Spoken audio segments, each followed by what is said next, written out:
All the big figures in history were there. Daniel Boone, Cleopatra, even Jesus. There were heroes from way back, others who are icons from today.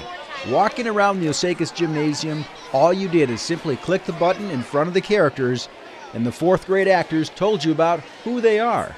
Hello, my name is Wilma Rudolph. I was born June 23rd. They did the research, they did the reading for the biography, and they just have to turn that biography into a speech, and it talks about where when they were born, the reason they're famous, and some of the things that they've said in the past that have stood out that's made an impact on people. The purpose of the wax museum is not to create a perfect image of the character, but to kind of capture the spirit. Like, for instance, this is Pocahontas. Each student chose someone they feel has made a difference in the world.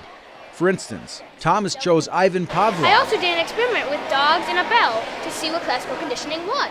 Madison was Jane Goodall. When I read a whole bunch of magazines, and I just thought it was amazing what she did and everything. Eli chose to be Neil Armstrong. I was just curious about him. I didn't really know much about him, so that's one reason why I chose him. Amelia learned about Betsy Ross. So when George Washington asked Betsy Ross to make the first flag, George Washington wanted it to be a square, but I wanted it to be a rectangle, because I thought it would fly in the wind a little better.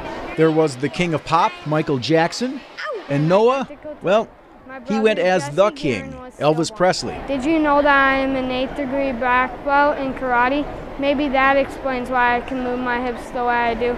Well, you're technically telling about Elvis more than you are just saying like a report on him on a piece of paper.